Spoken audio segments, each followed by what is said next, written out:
Pete from Cheap Homesteading, and today it's Saturday, and we're going to be doing a whole bunch of different things around the homestead, and I thought I'm just going to film it, and I'm going to bring you guys along, so let's go. So yesterday I decided to go out and cut second cut, and I was planning on using the sickle bar mower, neighbor George's sickle bar mower. I think I made the pitman arm incorrectly or something because I fired it up and started cutting, and it just broke, so we're going to have to rethink that. But I came back quick and hooked up to the old 489 New Holland, and we hammered out the rest of the field. There's one chunk of the field that I didn't get to, and we're gonna run over there and just cut it now. It just got dark. The unfortunate thing is we had 40% chance of rain overnight, and I thought if we can just get by that, we're sitting good. So I cut it last night, and it rained last night, so that's kind of unfortunate. But it is better to cut it closer to the rain. So if it's going to rain on it, it's better to rain on it early. First thing we're going to do is head over to neighbor George's, and we're going to cut the last bit of the field I haven't cut. First cut, I didn't go in there, and then this cut, I didn't get time to go in there. It's kind of a scary little corner. There's a wet hole in it, so I've been not really wanting to go in there. Now that I know that I'm done with the hay bine for the year, we'll go in there, try to cut the rest. And if something happens to it or whatever, we're good. We have all year to fix it. So we're going to head over there and do that first.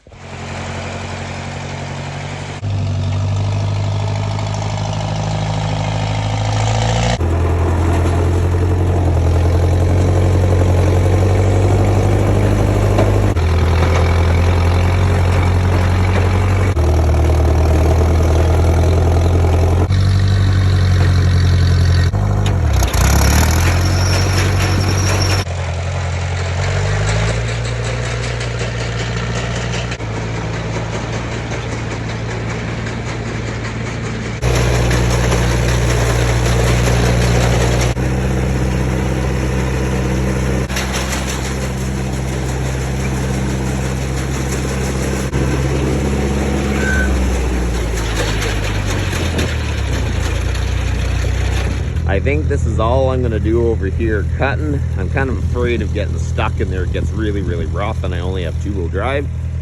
Maybe I'll come back with the bush hog and finish this off for neighbor George. Make sure it's all done, but I thought maybe if I cut this next year, this will be a little bit better hay than just leaving it. We're going to head back, and that'll be the end of using the hay bine for the year, so we can try to tuck it away.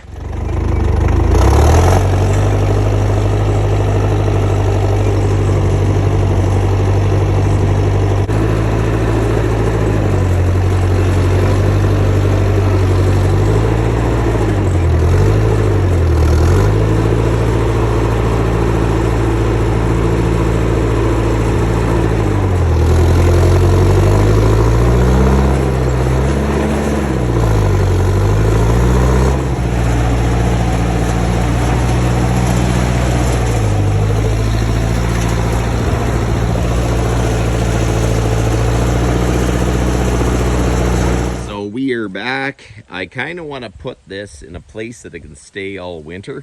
I don't have machine sheds, so my goal is to eventually, when I'm done with the baler, move that and put my chicken tractor over here where the baler sits, far enough that the snow is not going to damage it coming off the roof. Since I don't have a machine shed to put everything into, I need to find a place to put this.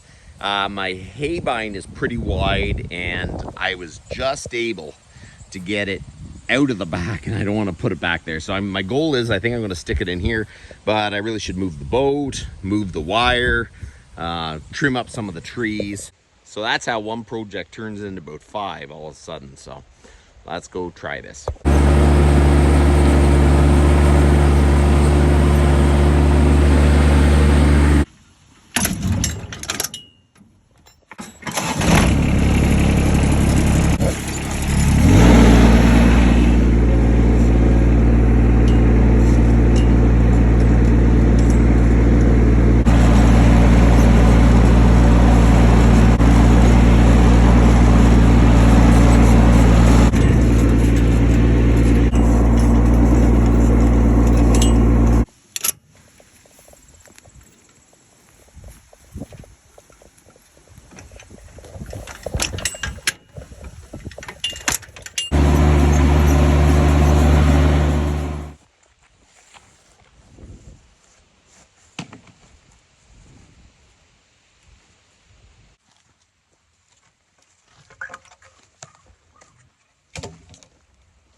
So my goal is to actually have a machine shed someday, but this thing has sat out for years, so I don't think one more year is going to matter.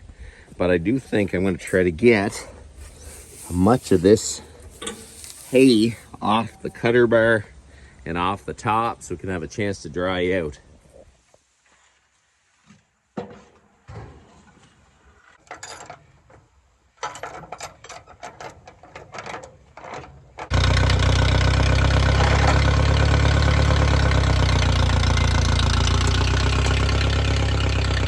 The hay bind's tucked away, which is kind of nice. My goal was to leave a little bit of a driving path through here so I can blow snow and everything, and I think that's going to work.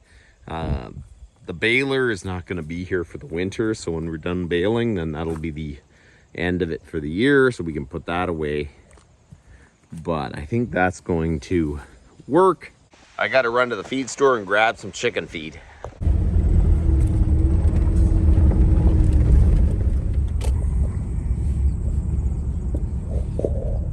So I made her back from the feed store and I got some oats and some lay pellet. So I think we should go and hook up to the Vicon rake.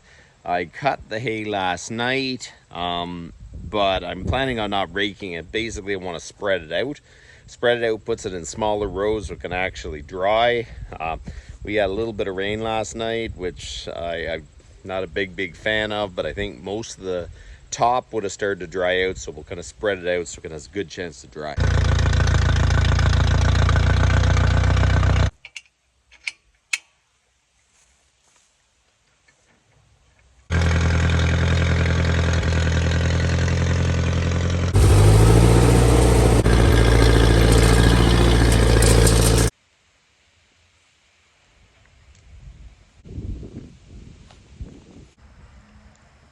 So I went out raking, totally intending to film, and I just kept going, and I really didn't remember to film, so I didn't film raking, but I got back, and it's pretty well 4 o'clock, and I'm kind of getting a little bit tired, but I need to start getting some of the wood in, so maybe we'll try to get 1 or 2 loads out of the bush, and then that'll be about enough for today, I think. So let's go.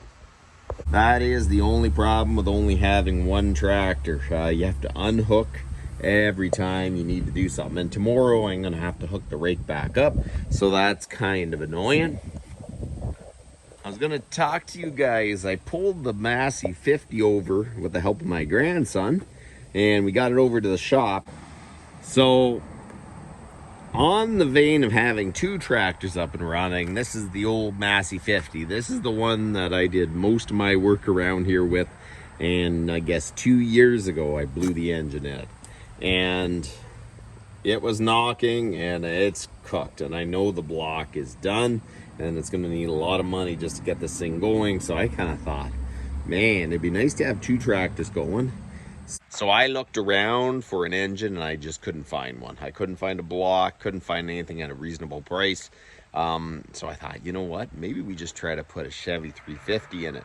I don't know, I'm trying to work out some of the details, but I am thinking that I could put a 350 in it, and that would be an absolutely awesome series of videos. I think that'd be a lot of fun.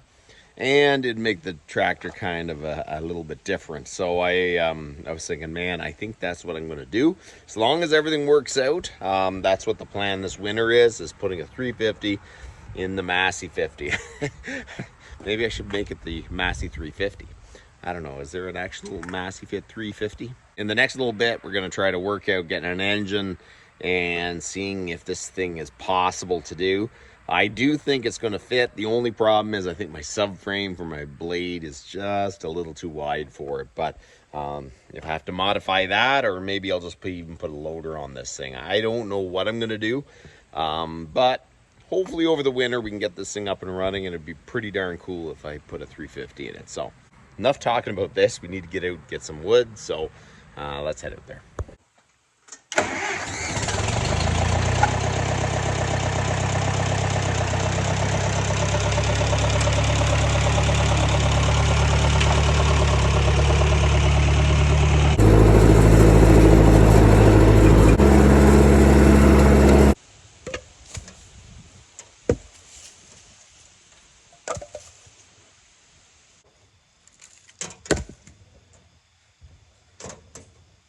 At some point, I'd like to remove the beater out of the back and get the apron chain so we can unload it. The sprocket is broken, so I'd either have to find one or try to fix it. But, I mean, that would be really easy to unload, but it all takes time.